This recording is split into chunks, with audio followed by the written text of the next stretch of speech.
Hey everyone, and welcome to today's episode of the vlog. And we are back after my bout of illness, which is I'm fully recovered now. So thank you for the comments that you left. We're back on the old Caddy. So today we are finishing off the sorting out all of the wiring and getting the van pretty much ready for its first start. Although we are still waiting for the pesky little injector kit, service kit, and without that we really can't do anything. So hopefully it'll arrive by the time we get to the end of this, and then at the end of this video I'm going to tell you about what's going to be happening after the Caddy and why there has been a bit of a drought when it comes to cars on this channel. So stay tuned for that, but for first let's get and have a look and see the Caddy. Alright, so we are back on to the Caddy. I know this is stretching out a bit. Right, today we plan to get this engine in order to be able to fire her up. Unfortunately, I've not had the injector seals arrive yet, which is a real pain. They're supposed to be here yesterday. They may come today. If they do, then we'll be able to do our first fire up. So take a look now. We've got all the wiring to do, but I'm not going to put you through that ordeal. I'm going to bring you back when we get the wiring all done. The next thing you will see is me putting the starter motor on, reassembling the gear linkages and all of the clutch mechanism. Okay, so this is where we are now, wiring all loose, and you'll see where we are in a second. 2 hours later. Alright, so let's give you a bit of a progress. So we've got the main wiring loom in, we've got all the vacuum lines all in. Believe me, these vacuum lines were a complete nightmare to try and match them up. Fortunately, I took pictures of what the old one looked like, so I was able to match them up. I've only got one, and I don't know where this one goes to, but we will figure that one out. All the fuel lines are pretty much in. We've just got one more which comes out of here and then feeds the injectors, so we've got to get that one in. I think I may have just figured out where that vacuum line goes. I think it goes in there, yeah, or there. Anyway, coming further down, you can see that we've got all the lines in here, so they're all up and wired up. Now, a couple of complications. Like I said, this came from a different vehicle, so some of the pipes are different. So here we've got the water pipe here that goes in. On this old car that came through, both pipes enter the bottom and the top. So the top one is fine, and we've actually used the existing cables for that because they are true for the vehicle. The bottom one is slightly different. This pipe here is straight and short. Now I've taken the old pipe off, and as you can see, there's a 90-degree bend. Now why is there a bend? Well, because if you pick up this water pipe and put it up to there, which is where it connects on the radiator, you can see that there's a real tight kink there. See that? It constricts the water flow, and that will cause a problem. So what we're going to do now is we're going to take this off and then adapt it. Well, actually we just need to fit this, and then that will move this junction, this T-junction, further down where it is on the original car, and then that will solve our problem. So we'll get that done. Next time you see the shot, it will be the job would have been completed. 1 hour later. Right, so we've got the pipe sorted now, we've got the right one in place, and now when we bend it, when we pull it into its position, it no longer kinks. Okay, so I'm gonna probably just do a slight adjustment in there, but literally we've gone from that to that, so that's where it goes on the actual radiator, so we're all good there. All right, now we've discovered some more damage, which is unfortunate, but it's not a problem. So to the eagle-eyed ones of you, you'll notice that this is broken, the exhaust flap, the throttle body, the connections are broken, so this is useless, but we've got the original one, so that's all good. But you know that pipe I was mentioning earlier, this one here, well, I found out where that goes from my picture. It goes into there, and when I look down there, it's broken. The actual pipe down there is broken, so I'm going to have to use the old one. So that means taking this off, and these aren't easy to get off, so we'll do that in a second. But first we'll swap out the throttle body because we need to do that so we can start putting the inlet pipes back into place. So let's get that off first, and then we'll start looking at taking off that cover. Like we always say with this car, 1 step forward and 2 steps back, but we are winning this battle. But other than that, all the other wiring is now in place properly the way it should be, so I'm happy with that. So let's continue with this little mayhem and get it sorted.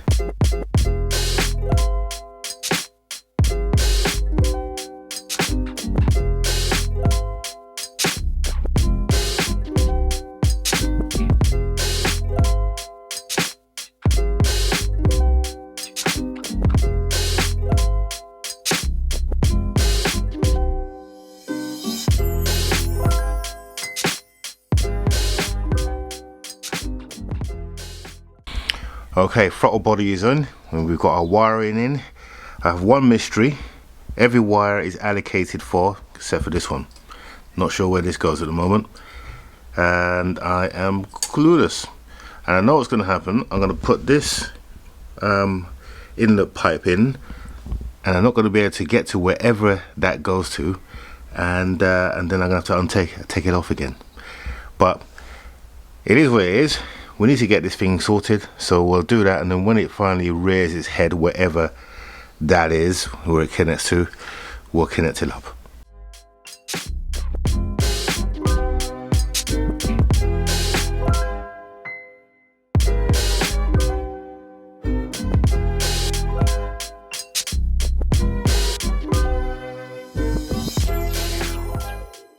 Okay, pipes in, and it's sitting nicely. Found that wire, by the way, goes down there, see it? So that's all sorted. Now we're going to deal with this rocker cover. Yes, we'll take this off, put a new one on, or the old one. I'm going to clean the old one up first, and then we'll put that on, and actually it's going to look better than the than this old mucky one that's in here now. So let's get that done.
Okay, all done.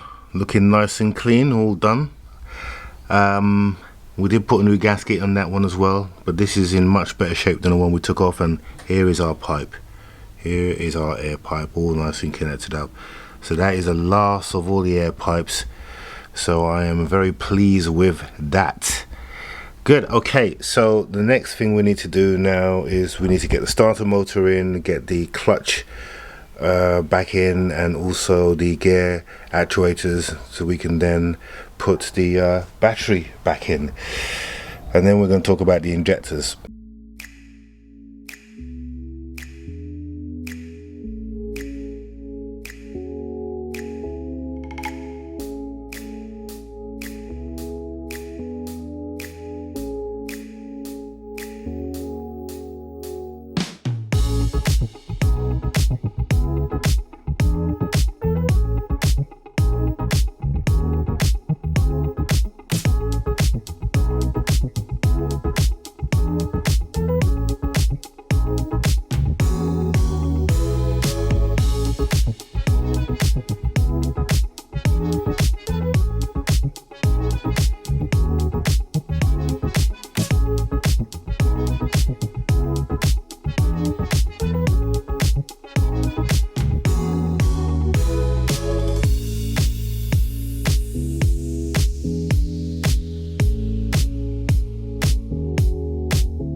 Right, so gear linkage is all done, start motor is all in and wired up.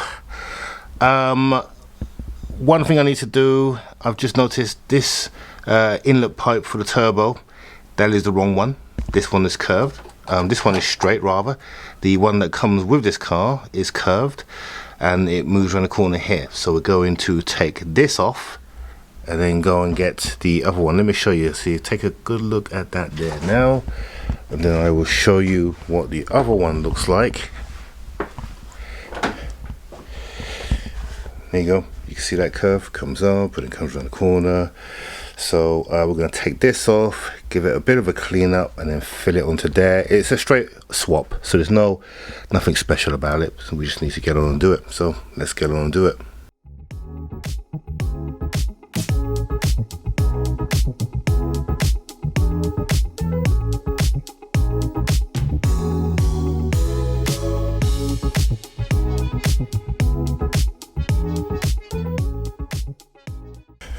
Right, so I have to do a little bit more work. So this is the U-bend that connects to the back of the turbo. This is from the old one. I've just cleaned it up. The reason why I've had to take this one off, because this is the one that's come off the vehicle, and you might just be able to see this one is smaller. See, goes inside. Yeah, so the pipe wouldn't fit. So the aperture here clearly smaller, and this one is bigger. So we're going to get this one on there, and that should solve the problem. So let's get that fitted, and then we'll fit on the old pipe as well.